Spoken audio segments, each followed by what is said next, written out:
2024 ఎన్నికల్లో జనసేన చాలా వ్యూహాత్మకంగా వ్యవహరించింది.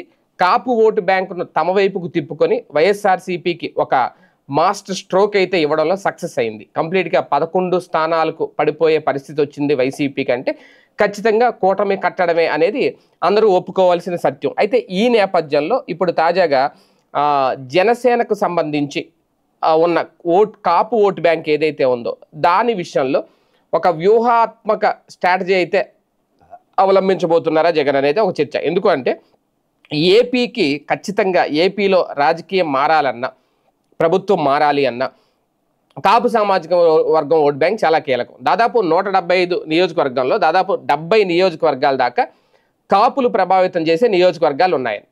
ఆ 70 నియోజకవర్గాలే ఒక రకంగా ఏ రాజకీయ పార్టీని అధికారంలోకి తీసుకురావాలి అనేది డిసైడ్ చేస్తాయి.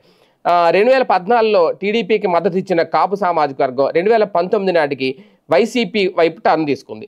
2024 ఎన్నికల్లో కూటమి మొత్తానికి జై కొట్టేసింది. దాంతో వైసీపీకి దారుణమైన ఫలితాలు వచ్చాయి.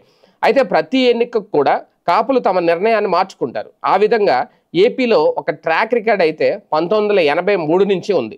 అందుకే 2029 ఎన్నికల మీద ఆశతో ఉన్న వైసీపీ కాపులను దగ్గర చేసుకోవాలని చూస్తుంది. ఈ క్రమంలో వారు ఎంతగానో అభిమానించే పవన్ కళ్యాణ్ విషయంలో సైలెంట్గా ఉండడమే బెటర్ అని వైసీపీ అధినాయకత్వం అయితే భావిస్తుంది. ఇప్పుడు అదే ఆలోచనలో ఉందట వైసీపీ మొత్తం.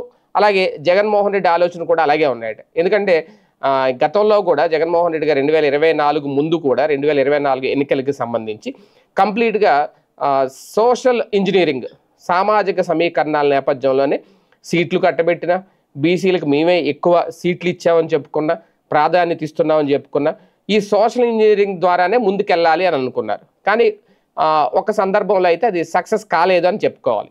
ఇప్పుడు మాత్రం కాపు ఓటు బ్యాంకును ఒడిసి పట్టుకొని ఖచ్చితంగా ఈసారి అధికారంలోకి వచ్చే ప్రయత్నం అయితే చేస్తున్నారట. మరి ఎంతవరకు సక్సెస్ అవ్వాలో చూడాలి.